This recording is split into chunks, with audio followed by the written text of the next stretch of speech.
লক্ষ্মীপুরের শীর্ষ সন্ত্রাসী সালাউদ্দিন টিপুর অনুসারী যুবলীগ নেতা এলাকায় থেকে আতঙ্ক ছড়াচ্ছে। শেখ হাসিনা পদত্যাগ করেনি, তিনি খুব শীঘ্রই ফিরে আসবেন, তারপর সবকিছুর হিসেব নেওয়া হবে।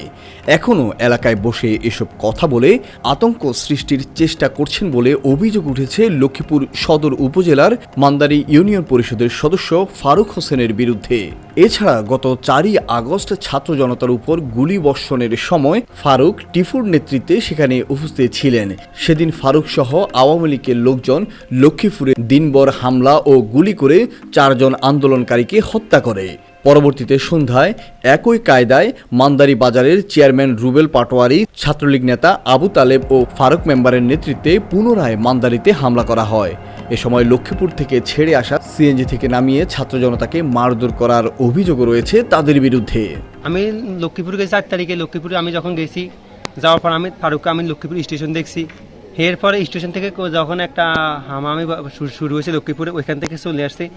আসার পর মাগরিবের কিছুক্ষণ পরে মান্দারী বাজার তালেব, রুবেল, ফারুক সহকারে আমাদের ছাত্রবাদীর উপরে নির্মমভাবে অত্যাচার করেছে। সিএনজি থেকে নামায় মনে করেন কয়েকটা ছাত্ররা আমার সামনে কেন হামলা করেছে, আমাকেও একটা বাড়ি দিয়েছে।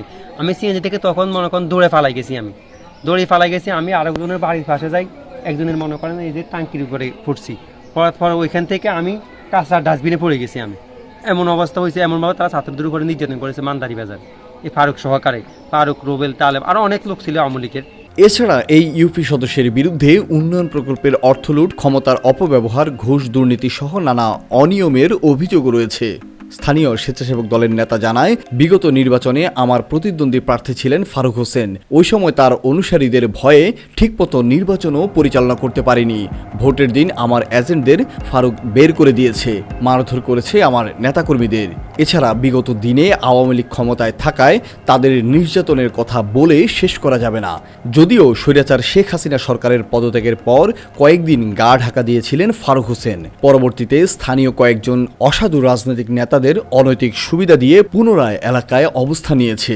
আমি নিজে প্রার্থী, আমাকে কেন্দ্রে ঢুকতে দেয় নাই, আমার এজেন্টদেরকে পর্যন্ত বের করে দেওয়া হয়েছে। তো সেটা তো বলবো না, আমার এজেন্ট পর্যন্ত 1-1.5 ঘন্টা বাইরে ছিল।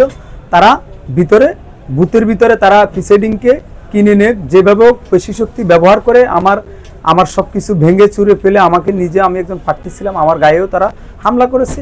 আমাদের দেশ নায়ক তারেক রহমানের একটাই বাণী, আমরা মানুষের উপর সাম্যর রাজনীতি করব, আমরা সবাইকে নিয়ে উৎপাদনমুখী রাজ করব। ওরা যা করেছে আমরা সে পথে যাব না, আমরা ভিন্ন পথে যাই, মানুষের পাশে দাঁড়াবো। এসব অভিযোগের বিষয়ে ফারুক হোসেনের সাথে যোগাযোগ করার চেষ্টা করলেও তা সম্ভব হয়নি। শাফায়াত সাকিব, নোয়াখালী টিভি, লক্ষ্মীপুর। লক্ষ্মীপুর আইডিয়াল আলিম মাদ্রাসা জাগতিক ও নৈতিক ইসলামী শিক্ষার সমন্বয়ে আপনার সন্তানকে সৎ, যোগ্য, আলেমে দ্বীন ও দেশপ্রেমিক সুনাগরিক হিসেবে গড়ে তোলার অঙ্গীকার নিয়ে লক্ষ্মীপুর আইডিয়াল আলিম মাদ্রাসা আছে আপনার পাশে। এখানে প্লে থেকে আলিম পর্যন্ত সাধারণ বিভাগ, বিজ্ঞান বিভাগ, হিফজুল কোরআন ও গার্লস শাখায় ভর্তি চলছে। এখানে রয়েছে উন্নত যোগাযোগ ব্যবস্থা এবং রুচিশীল ও শিক্ষাবান্ধব পরিবেশ, আবাসিক, অনাবাসিক ডে কেয়ার ব্যবস্থা। লক্ষ্মীপুর আইডিয়াল আলিম মাদ্রাসা, কোর্ট বিল্ডিং সংলগ্ন, জমুল স্টেশন, সদর, লক্ষ্মীপুর। নোয়াখালী টিভি, বৃহত্তর নোয়াখালীর প্রতিচ্ছবি।